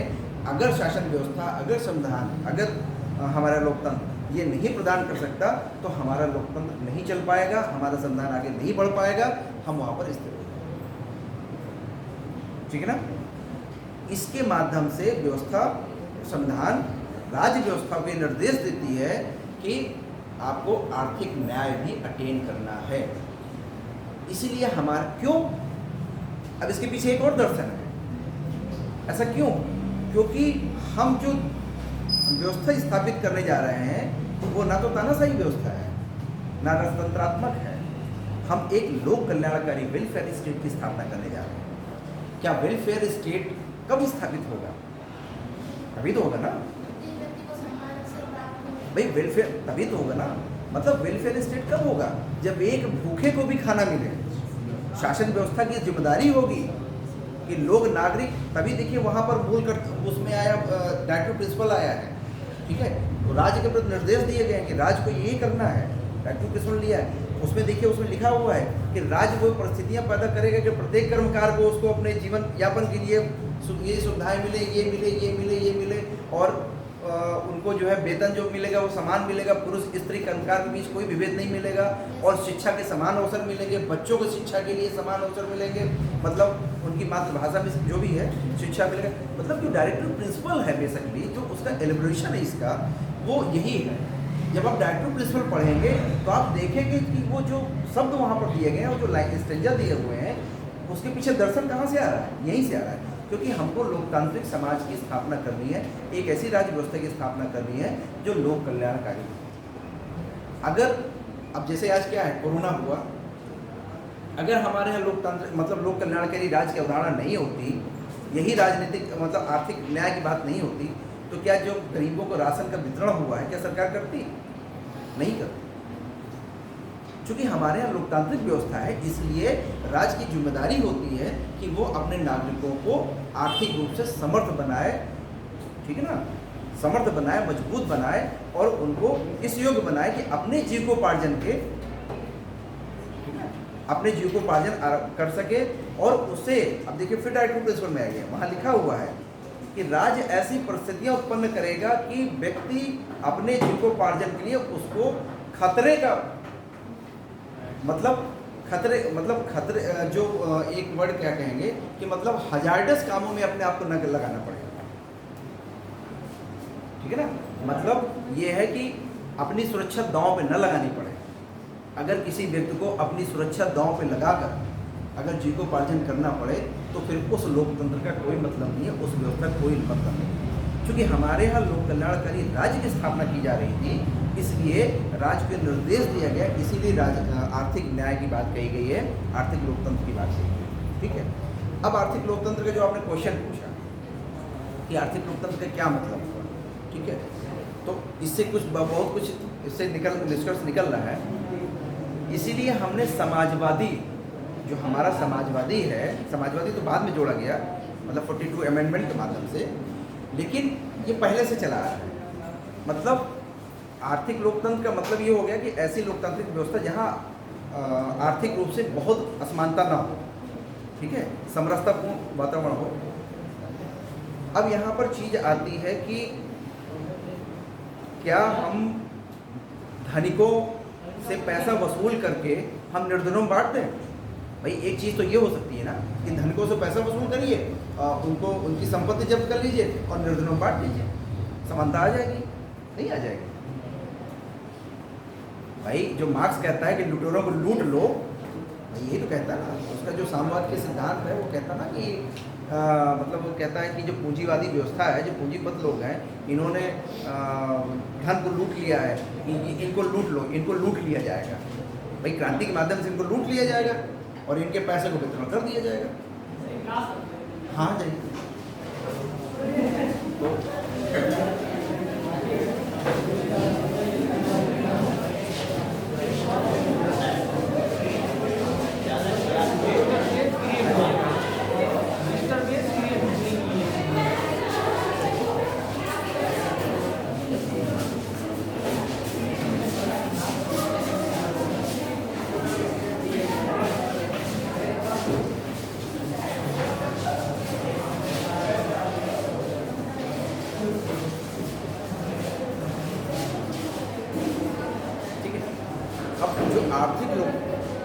जो आर्थिक लोकतंत्र की बात है, तो यहाँ पर जो समाजवादी, मतलब समाजवादी और पंथनिरपेक्ष लोकतंत्र में गणराज्य का जो शब्द आया हुआ है, तो जो समाजवादी और पंथनिरपेक्ष है, समाजवादी तो 42 में कुछ अमेंडमेंट किया गया, बट हमारा ये मानना था कि हम धनिकों से उनके वो न छीन, मैंने धनिकों से पैसा न छीन करके हम व्यवस्था ये करें कि हम ऐसी व्यवस्था वो करें कि उत्पादन के साधनों का राष्ट्रीयकरण किए बिना, भाई उत्पादन के साधनों का राष्ट्रीयकरण किए बिना हम समाज में हम समानता लाएं। क्योंकि एक व्यवस्था हमारे सामने ये थी कि जिसमें कि उत्पादन, समाजवादी व्यवस्था थी कि उत्पादन के साधनों का पूर्ण रूप से राष्ट्रीयकरण कर दिया जाए, ठीक है।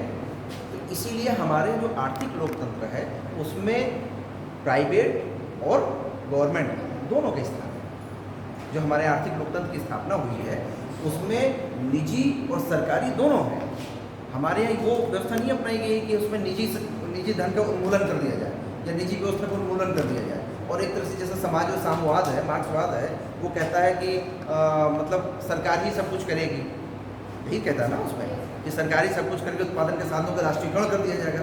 तो हमारे यहाँ जिनको जिनको जरूरी समझा गया उत्पादन के साधनों मतलब राष्ट्रीयकरण करने के लिए उन्हें किया गया, बाकी स्पेस भी छोड़ा गया कि निजी जो क्षेत्र है वो भी अर्थव्यवस्था में अपनी भागीदारी निभा सके। अगर हम ये कर देते कि भाई उनका सबका राष्ट्रीयकरण कर दो, जितने भी प्राइवेट है, जिसमें उतने जितने संस्थान प्राइवेट थे, जितने उत्पादन के साधन प्राइवेट थे, सब गवर्नमेंट का संचालन करेगा, ठीक है। उसके बाद हम वितरण करेंगे। तो जो ये वितरण की व्यवस्था है उसमें निजी और राष्ट्रीय दोनों की भागीदारी है, राज्य भी भागीदार है और निजी क्षेत्र भी भागीदार है। तो मतलब एक ऐसी व्यवस्था करनी थी कि हम उत्पादन के साधनों के माध्यम से हम प्रचुरता करें, प्रचुरता आए उत्पादन के माध्यम से, और फिर वो समाज में वितरण। इसमें संविधान दोनों को भागीदार मानता है। अब आप ये देखिए हमारा यहीं पे देखिए अंतर हो जाता है। हमारा जो समाजवाद है और जो वेस्टर्न का समाजवाद है, यही अंतर है। जो बाकी समाजवाद पढ़ेंगे उसमें उत्पादन के साधनों के राष्ट्रीयकरण की बात कही गई है, यही है ना। बट हमारे यहाँ स्पेशल समाजवाद है, हमारे एक विशेष प्रकृति का समाजवाद है, क्योंकि हम ऐसे समाजवाद लाना चाहते थे। हम लिटरली समाजवाद नहीं लाना चाह रहे थे। हमारा उद्देश्य, हमारा संविधान लिटरली समाजवाद की बात नहीं करता है। हमारा संविधान जो बात करता है वो ऐसे समाजवाद की बात करता है जिसमें निजी और सार्वजनिक दोनों की भागीदारी। ये हमारे स्पेशल कैरेक्टर है, समाजवाद के स्पेशल कैरेक्टर है। इसलिए कभी हम कहते हैं कि हमारी व्यवस्था समाजवादी है, नहीं कहते, लेकिन उस अर्थ में समाजवादी है क्योंकि हमें असमानता दूर करनी है। हम रूस की तरह हम समाजवादी नहीं हैं, हम साम्यवादी उस नहीं, चाइना की तरह हम साम्यवादी नहीं हैं। हमारे जो समाजवाद है, हम वेस्टर्न के समाजवाद जैसे नहीं है। हमारे यहाँ समाजवाद स्पेशल टाइप का है, स्पेशल करेक्टर है उसका। ये करेक्टर स्पेशल क्या है? निजी और सार्वजनिक उपक्रम दोनों की भागीदारी। क्यों? क्योंकि अल्टीमेटली जो समाजवाद का उद्देश्य क्या है? असमानता दूर करना। वो किसी भी प्रकार की व्यवस्था हो सकती है। असमानता दूर करने के लिए जरूरी नहीं कि उत्पादन के साधनों का राष्ट्रीयकरण ही किया जाए, वो कोई भी व्यवस्था हो सकती है। ठीक है, तो समाजवाद का जो क्रक्स है वो है असमानता को दूर करना। तो हम प्राइवेट निजी क्षेत्र के माध्यम से हम उसको उत्पादन बढ़ाकर हम उनकी भी भागीदारी लेके हम समाज में असमानता दूर कर सकते हैं। इसीलिए हमारे यहाँ निजी और सार्वजनिक क्षेत्र दोनों की भी अर्थव्यवस्था में भागीदारी दी गई है। दैट इज द भारत का आर्थिक लोकतंत्र। बात समझ में आई? सर एक क्वेश्चन ये है कि जैसे कि हम अभी करंट अफेयर्स के ट्रेंड को देखें तो उसमें ये देखा जाता है कि अमीर और अमीर हो रहा है और गरीब हो रहा है। हाँ सर ये आर्थिक लोकतंत्र की स्थापना है सर, ये उसको कहीं ना कहीं बिगाड़ रहा है। हाँ, नहीं बिल्कुल भाई, यही तो आलोचना की जाती है ना। तो जो देखिए इसीलिए तो राज्य है भाई। राज्य क्यों है? राज्य इसीलिए है ना कि जो समाज में असमानता फैल रही है उसको कम करें। ये हमारी राज्य व्यवस्था का निर्देश है कि वो इस जो वाइडन हो रहा है, जो गैप बढ़ रहा है, उसको कम करें। इसीलिए तो लोक कल्याणकारी व्यवस्था है। लेकिन सर ये लोक कल्याणकारी व्यवस्था जो डीपीएसपी में निर्देशित की गई है, हाँ। वे किसी प्रकार से न्यायोचित नहीं है। मतलब उनके लिए हम सुप्रीम कोर्ट नहीं जा सकते हैं या कोर्ट नहीं जा सकते। किनके लिए? डीपीएसपी के लिए, नीति निर्देशक तत्वों के लिए। नहीं, नीति निर्देशक तत्व देखिए, नीति निर्देशक तत्वों को हम न्यायालय में इसलिए इन्फोर्स नहीं करा सकते न्यायालय के माध्यम से, क्योंकि ये राज्यों को दिए गए निर्देश हैं और ये निर्देश उसको मतलब ये दिए गए कि उसको अटेन करना है। ठीक है, हम ये नहीं कह सकते कि हमारी व्यवस्था का संचालन ऐसा हो रहा है जिसमें कि ये गैप लगातार बढ़ता जा रहा है। ठीक है, कुछ पैरामीटरों में गैप बढ़ रहा होगा, बट जो भी हमारी शासन व्यवस्था है, जो भी आर्थिक, इसीलिए तो हम अपनी आर्थिक नीति अपनाते हैं, जो बनाते हैं आर्थिक नीतियाँ। भाई हमने उसमें एक उदाहरण दिया था पहले कि सरकार ने रूस से क्यों पेट्रोल डीजल क्रूड खरीदा? भाई क्योंकि सस्ते दामों में जनता को ज़रूरत है।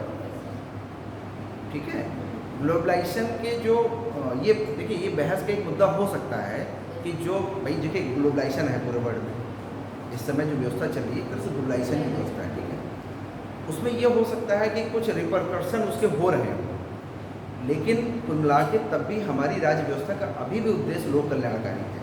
हम नहीं मान सकते या हम नहीं इस समय कह सकते कि हमारा जो राज्य है वो एक तरह से पूंजीवादी हो गया है। हम ऐसे लोक कल्याणकारी अभी भी हमारी आधारशिला है और उसका नेचर भी यही है, लोक कल्याणकारी। ठीक है, तो लोक कल्याण अभी भी है। तभी देखिए मतलब जब शासन व्यवस्था होती है विभिन्न प्रकार की नीतियों के माध्यम से, भाई महंगाई बढ़ रही होती है तो उसको कम करने का प्रयास करता है। भाई चूँकि होता क्या है, बाजार व्यवस्था स्वतंत्र होती है, वो डिमांड एंड सप्लाई पे चलती है। यही तो होता है ना, जो बाजार व्यवस्था होता है डिमांड एंड सप्लाई पे चलती है। लेकिन इस डिमांड एंड सप्लाई का मतलब ये नहीं है कि समाज में वाइडन एक गैप हो जाए। भाई देखिए, ये चीज़ हमारी नैतिक रूप से भी सही नहीं है। हमारे यहाँ प्राचीन काल से ही होर्डिंग को हमेशा गलत माना गया है। होर्डिंग, किसी चीज़ का होर्ड कर लेना, नैतिक रूप से भी गलत है, मोरली गलत है। क्या कभी हमारे समाज में इस चीज़ को मान्यता दी गई है कि अगर डिमांड बढ़ जाए और सप्लाई कम हो जाए तो चीज़ों को होल्ड कर लीजिए? नहीं है ना। अगर होल्ड, मान लीजिए क्या होगा कि पानी है, जैसे मान लीजिए प्याज है या किसी भी चीज़ को ले लीजिए, या आलू है या कोई खाद्यान्न ले लीजिए, मान लीजिए गेहूँ ले लीजिए। कभी हो जाए ऐसी स्थिति कि डिमांड ज़्यादा बढ़ जाए, उत्पादन कम हो जाए, तो क्या होगा? कीमत बढ़ेगी। ठीक है, कीमत बढ़ेगी, क्या होगा? डिमांड और ज़्यादा बढ़ गई, सप्लाई और कम हो गई, तब क्या होगा? और कीमत बढ़ेगी। भाई कीमत, बाजार व्यवस्था तो ऐसे ही चलती है ना। ठीक है, तो ऐसी स्थिति में क्या होगा? जो जमाखोर होंगे वो क्या करेंगे? वो जमा करेंगे, क्योंकि उनको अधिक मुनाफा कमाना है, तो स्टॉक कर लेंगे। तो होर्ड वही कहना हो, उसी को कहता होर्डिंग कर लेंगे। तो सरकार क्या करती है कि होर्डर्स के खिलाफ कार्रवाई करती है। आप कभी पेपर में पढ़ते होंगे ना तो फिर आवश्यक वस्तु अधिनियम कानून लागू, तो Yes, sir. राज्य ही तो है वो फिर कानून तभी तो कानून ही बना है कि किसी भी वस्तु की होर्डिंग एक लिमिट से ज़्यादा नहीं होगी, ताकि राज्य ये सुनिश्चित कर पाएगा इस कानून के माध्यम से कि सभी व्यक्तियों को वो क्राइसिस की जो वस्तु है वो उपलब्ध हो। उसके लिए क्या करेगा, चाहे बाहर से आयात करना पड़े। भाई अगर लोकतांत्रिक लोकतांत्रिक व्यवस्था नहीं होती या लोक कल्याणकारी व्यवस्था नहीं होती तो क्या होता सरकार क्यों उसको आयात करे चीज़ों को, अनुदान देती है, आयात करती है, जो कमी है सब्सिडी देती है, जो कमी है उसको दूर करती है। तो ये सारी व्यवस्था ये दिखाती है कि हमारी जो व्यवस्था है वो लोक कल्याणकारी, लोक कल्याणकारी।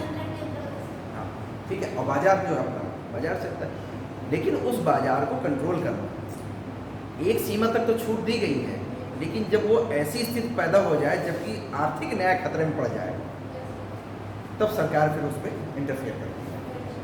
ठीक है, क्योंकि हमारे संविधान में राज्य को डायरेक्ट किया गया है, हमारा उद्देश्य ये कहती है कि राजनीति हम आर्थिक न्याय की स्थापना में करती है। अगर ये चीज़ नहीं होगी तो फिर हमारा संविधान का आधार ही खत्म हो जाएगा ना, ये चीज़ है। फिर लोकतंत्र तब तक स्थापित नहीं होगा, कोई भी लोकतंत्र, जब तक कि व्यक्ति को गरिमा, स्वतंत्रता, समानता, न्याय, स्वतंत्र मतलब ये है ना कि व्यक्ति की गरिमा और प्रतिष्ठा और अवसर की समता ना हो। भाई किसी भी लोकतंत्र की स्थापना के लिए जरूरी है कि व्यक्ति की गरिमा, स्वतंत्रता और प्रतिष्ठा की स्थापना हो। बिना इसकी स्थापना किए हम किसी भी लोकतंत्र की कल्पना नहीं कर सकते, वास्तविक लोकतंत्र की कल्पना नहीं कर सकते। ठीक है, तो अब प्रतिष्ठा अवसर का मतलब क्या होगा, अगर किसी व्यक्ति को अवसर से ही वंचित कर दिया जाए तो सारी व्यवस्था धराशायी हो जाएगी, नहीं हो जाएगी। अगर किसी व्यक्ति को अवसर ही न दिया जाए, भाई ठीक है हमने कहा तुम्हारे पास अधिकार भी है, तुम समान भी हो, ठीक है, स्त्री पुरुष समान भी हैं, लड़के लड़कियां समान हैं, ठीक है, सबको 21 ईयर में कंपटीशन करने के अवसर मिले, ठीक है, मतलब अधिकार है, लेकिन अवसर न दिया जाए आपको तो क्या होगा, पूरी जो व्यवस्था बनाई गई उसका कोई मतलब नहीं निकलेगा। तो ये जो अवसर की समता है, जब आप वो पढ़ेंगे मूल अधिकार पढ़ेंगे तो वहाँ पे क्या किया गया है, उसमें एक डिफ्रेंशिएट किया गया है। रिजर्वेशन क्यों आया है, जो रिजर्वेशन की संकल्पना है वो यहीं से आ रही है, अवसर की समता। एक होती है कि हमने कानूनन हमने बराबर कर दिया कि भाई ठीक है आपको अवसर मिलेगा। एक ये हो गई कि भाई दौड़ में वो पहले से स्ट्रांग है और एक कमज़ोर है, तो जो कमज़ोर वर्ग है उसको अवसर कितना दे दीजिए, वो कैसे दौड़ेगा बताइए, दौड़ेगा? भाई हमारी सामाजिक व्यवस्था में बहुत सारे वर्ग हैं जो कि डिप्राइव हैं, कमज़ोर हैं, शैक्षणिक क्षेत्र में, आर्थिक क्षेत्र में, तमाम क्षेत्रों में डिप्राइव है। उसके पास उतनी ये भी क्षमता नहीं है कि जो उच्च वर्ग मतलब और लोग जो हैं जो इन सब चीज़ों में आगे हैं उनसे कंपटीशन कर सके। तो अगर सिर्फ संविधान इतना ही लिख के रह जाता और अवसर की क्षमता नहीं करता तो क्या होता फिर, तब भी पीछे रह जाता। अब समझ में आ रहा है कि क्यों अवसर की क्षमता उसमें लिखा गया, क्योंकि बिना इसके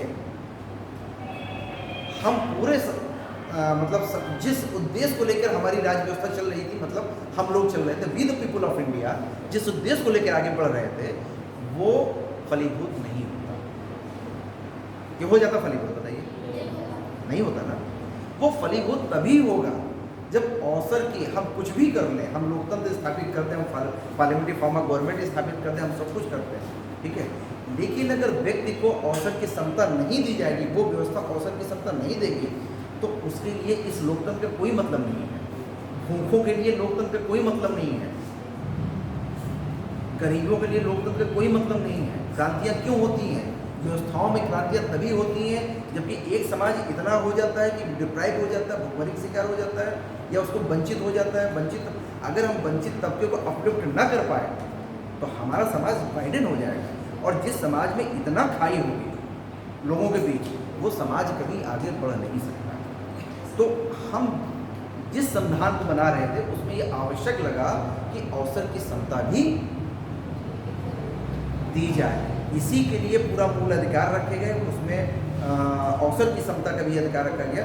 मतलब कि अब उसमें एक डिफ्रेंशिएट भी है क्या, यही लोग जो रिजर्वेशन का कॉन्सेप्ट आता है इसी में, वो इसीलिए आता है कि हम अवसर की समता, ठीक है समान तो सबको मान लिया गया, लेकिन उन लोगों को भी हम समान, मतलब हम अवसर दें जो कमज़ोर हैं। इसलिए जो विभेदकारी जो प्रोविज़न उसमें आए हैं, इसलिए कहा गया है कि जो सक्षम है, ठीक है, और जो डिप्राइव है, जो कमज़ोर हैं, कमज़ोर को कुछ सहूलियत दी जाए।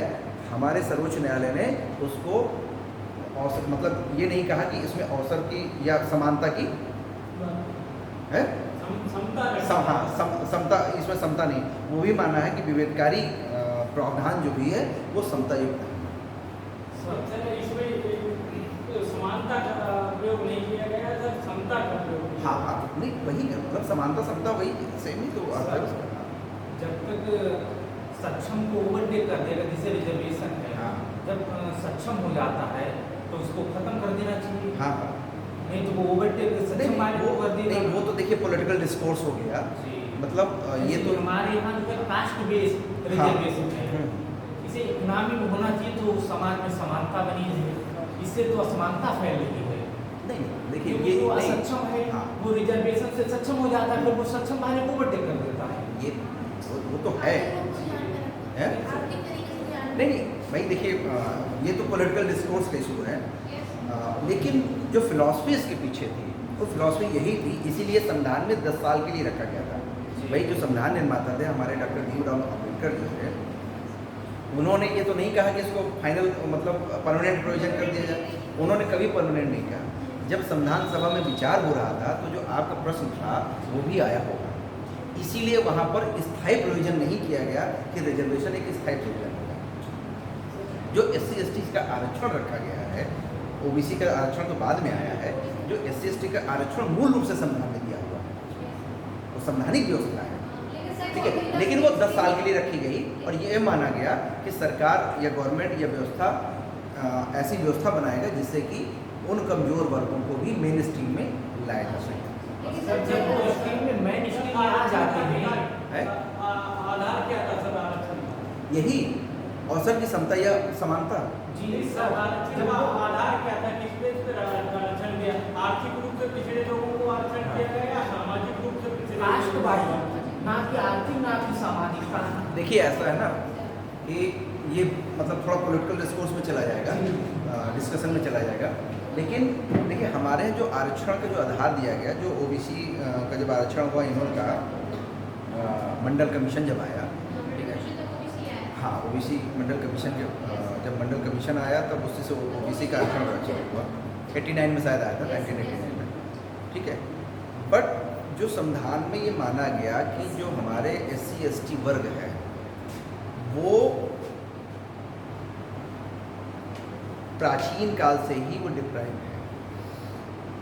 मैंने प्राचीन काल का मतलब ये नहीं कि मतलब बहुत युगों युगों से जो, लेकिन वो जो वर्ग है वो हमारे यहाँ जाति और आर्थिक व्यवसाय एक है, ठीक है। हमारे यहाँ जो व्यवस्था थी, सामाजिक व्यवस्था थी, उसमें आर्थिक और जाति चीज़ें मिली हुई हैं, ठीक है। जैसे एक जात हो गई, मान लीजिए कि लोहार हो गई, तो उससे क्या जुड़ गया, लोहे का व्यवसाय। तो व्यवसाय और जाति हमारे यहाँ एकनिष्ठ थी, ठीक है। आज के टाइम में तो कोई व्यवस्था नहीं।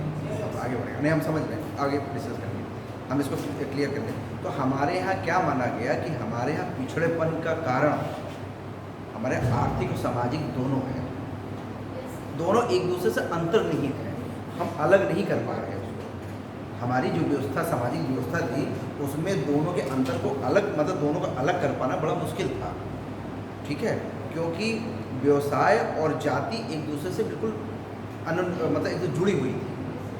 तो ये माना गया कि जो सामाजिक रूप से जो है वो कमज़ोर है, वो आर्थिक रूप से कमज़ोर होगा ही होगा, ठीक है, क्योंकि दोनों एक दूसरे जुड़ा। जैसे मोची का व्यवसाय करने वाला है, अब मोची का व्यवसाय करने वाला तो टाटा बिरला नहीं हो सकता ना।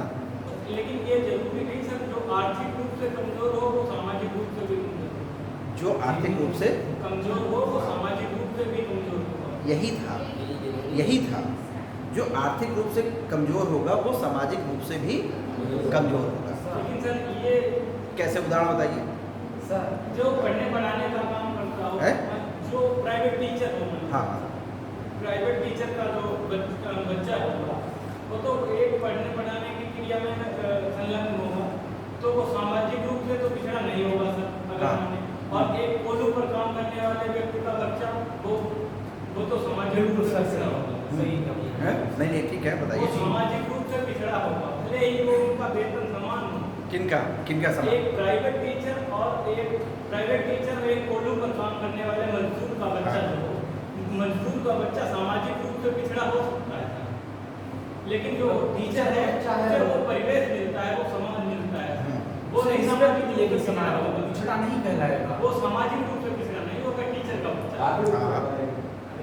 आर्थिक रूप से भले ही पिछड़ा हो, लेकिन सामाजिक रूप से नहीं पिछड़ा होगा। वो जो लेबर है उसका बच्चा जो हो, वो सामाजिक रूप से भी पिछड़ा होगा।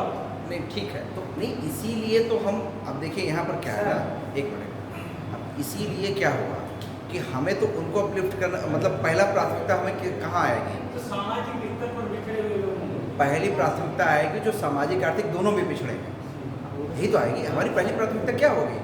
हमारी व्यवस्था की पहली प्राथमिकता क्या होगी कि जो सामाजिक और आर्थिक दोनों से पिछड़े हैं।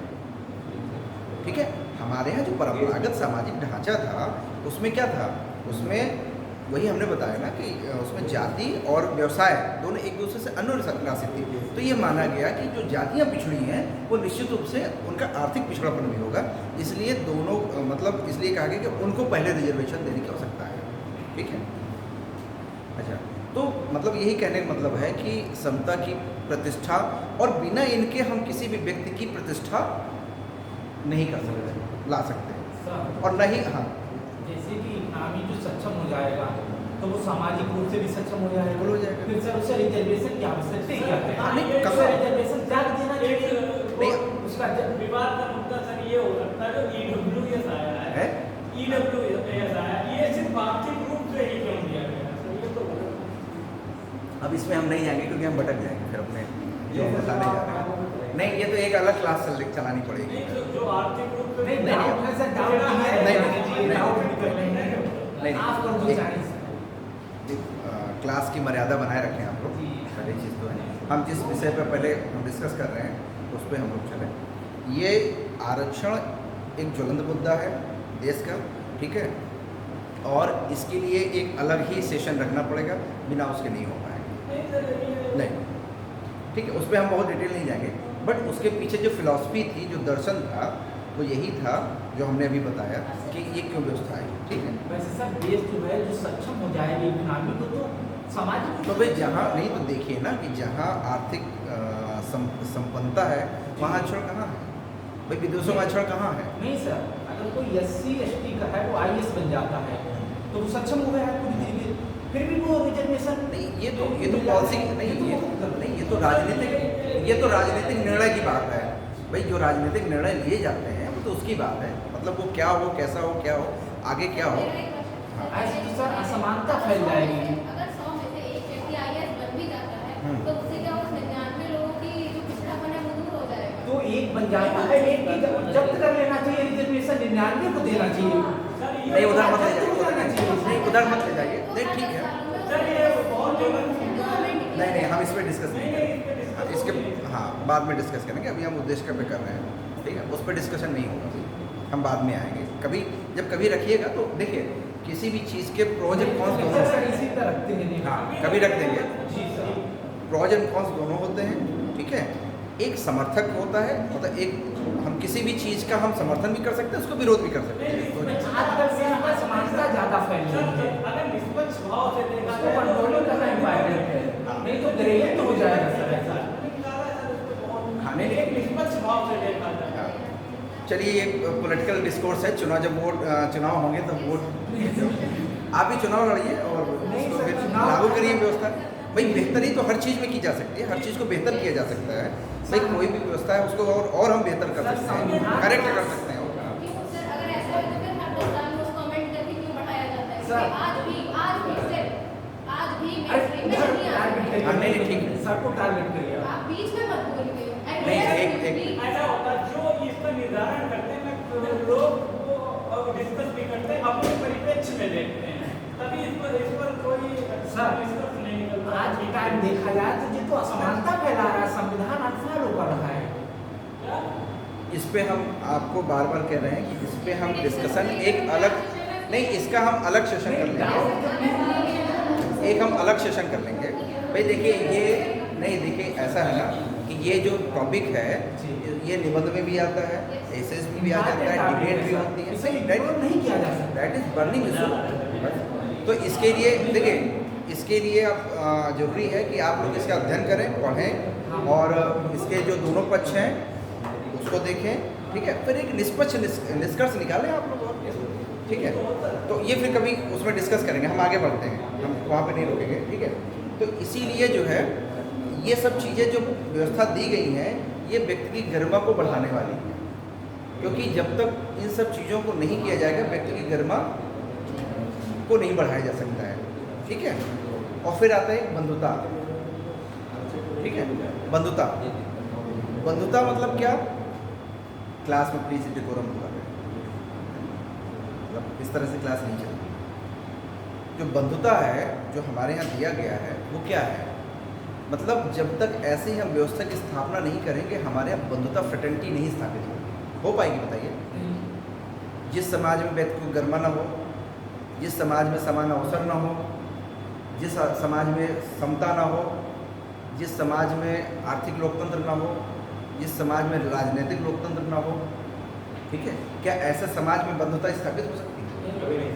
नहीं हो सकती। इसीलिए हमारे जो राज्य व्यवस्था का जो उद्देश्य है, हमारे जो संविधान का उद्देश्य है कि लोगों के बीच फ्रेटर्निटी की स्थापना करना, बंधुता की स्थापना करना, ठीक है। और इस बंधुता ये कोई हमारे देश के अंदर तक ही सीमित नहीं है, हम वैश्विक स्तर पर हम बंधुता स्थापित करने का प्रयास करें। मतलब इसको जैसे जो हमारे यहाँ भावना है वसुधैव कुटुंबकम की, कि हम पूरे विश्व को ही अपना कुटुंब मानते हैं, परिवार मानते हैं, ठीक है।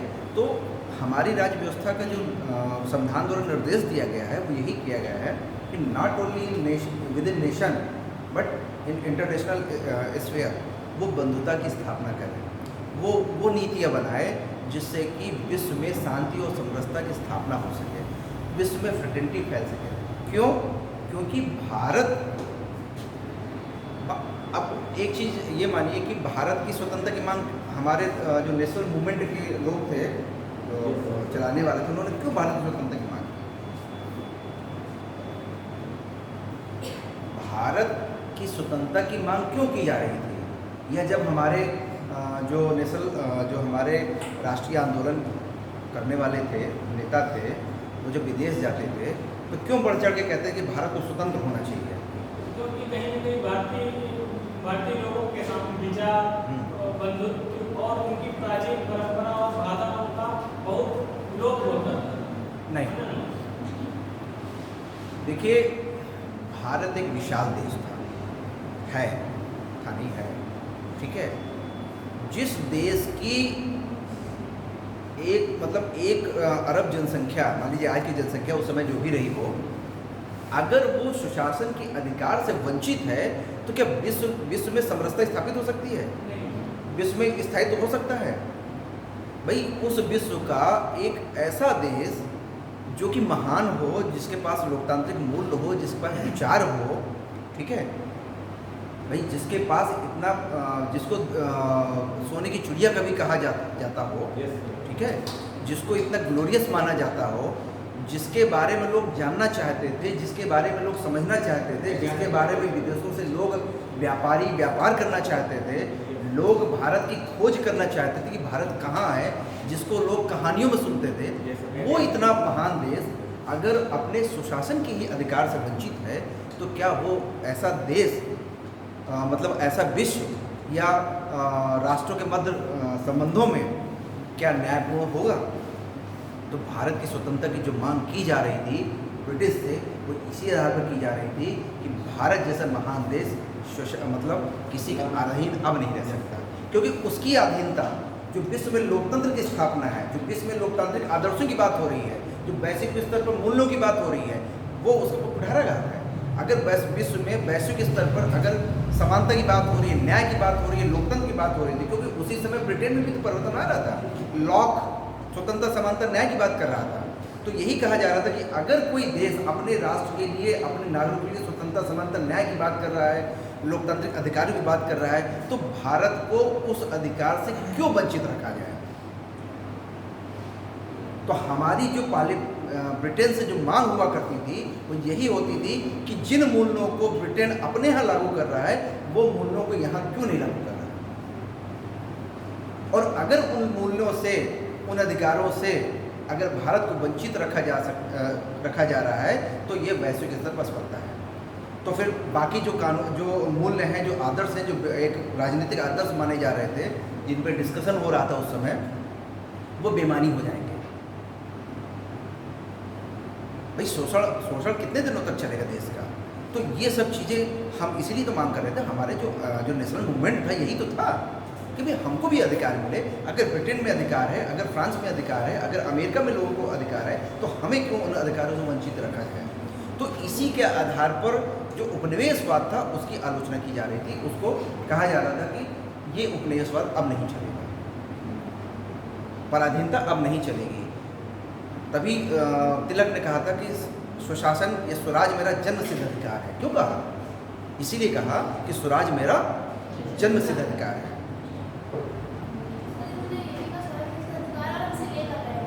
बिल्कुल लेके रहेंगे, क्योंकि इतना महान देश जो है वो पराधीन नहीं रह सकता ज़्यादा दिनों तक। ठीक है, विकास यात्रा में किसी पड़ाव पर वो पराधीन हो गया, लेकिन अब नहीं रहेगा क्योंकि उसमें चेतना जागृत हो गई है। ठीक है, ये सब चीज़ें तो मतलब ये बंधुता की बात हो गई। फिर इस संविधान को अंगीकृत, अधिनियमित और आत्मार्पित करते हैं। यही वो सत्ता है, ठीक है, यही वो उसको वैलिडिटी प्रदान करती है, उसको मोरालिटी प्रदान करती है संविधान को, क्योंकि हमने अपने संविधान को स्वयं अंगीकृत, अधिनियमित और आत्मार्पित किया है। इसलिए इसकी जो अथॉरिटी है वो यहीं से आती है, मतलब we the people of India. ठीक है, इसीलिए ये ब्रिटेन के एक्ट से अलग है और ये हमारा एक संविधान के रूप में आता है। जबकि ऑलमोस्ट जो है 1935 के संविधान का जो एक्ट था उसी का हेरफेर है एक तरह से। ठीक है, और जो विभिन्न संविधानों में जो विशेषताएं थी उनको हमने किया, अंगीकृत किया, उसको इनकॉर्पोरेट किया और हमने एक संविधान बनाया। तो कुल मिला के इस लेक्चर पे आप लोगों ने ये समझ लिया होगा या समझने की कोशिश की होगी कि जो प्रियम्बल है उसका क्या उद्देश्य है, मतलब प्रियम्बल क्यों रखा गया। और हमारा हम जो आगे अब संविधान पढ़ेंगे, जब आप ये पढ़ेंगे, जब उसके चैप्टर्स पढ़ेंगे, स्वतंत्रता पढ़ेंगे, वो जब मूल अधिकार पढ़ेंगे, राज्य व्यवस्था पढ़ेंगे, आप पार्लियामेंट पढ़ेंगे, ठीक है, जब आप न्यायपालिका पढ़ेंगे, हाई कोर्ट, सुप्रीम कोर्ट पढ़ेंगे, केंद्र संबंध पढ़ेंगे, ठीक है, आर्थिक केंद्र मतलब संबंध पढ़ेंगे, तब ये सब चीज़ें जो है आपको समझ में, तब ये जब अब जब ये आगे आप पढ़ेंगे तो देखेंगे कि आपको बार बार टकराएगी सब चीज़ें जो आज हमने बताई हैं, वो आपको रेजोनेट करेंगी, टकराएंगी कि अच्छा ये लॉजिक है, बात समझ में आ रही है ना। तो किसी भी चीज़ के पीछे एक उसका उद्देश्य होता है, एक दर्शन होता है, एक फिलॉसफी होती है, एक चिंतन होता है, एक विचार होता है। बिना इन सब चीज़ों में कोई चीज़ नहीं होती। तो हमारे संविधान के पीछे भी दर्शन है, तो ये जो देश का है वो हमारे संविधान का दर्शन है। और इस टॉपिक को समझने का मतलब, इसको अगर आप समझ लेते हैं, इसका उद्देश्य समझ लेते हैं, तो संविधान या राज्य व्यवस्था क्या उद्देश्य है, या लोक कल्याणकारी राज्य कैसे चलेगा, या क्या हमारी व्यवस्था आगे अटेन करना चाहती है, वो आप बाखूबी समझ जाएंगे। ठीक है, तो मतलब इस चैप्टर को यहीं पर क्लोज किया जाता है। अब कोई दिक्कत, कोई समझ में ना आ रही है बात बताइए, समझ में आई चीज़ें? नहीं, इस तरह से सर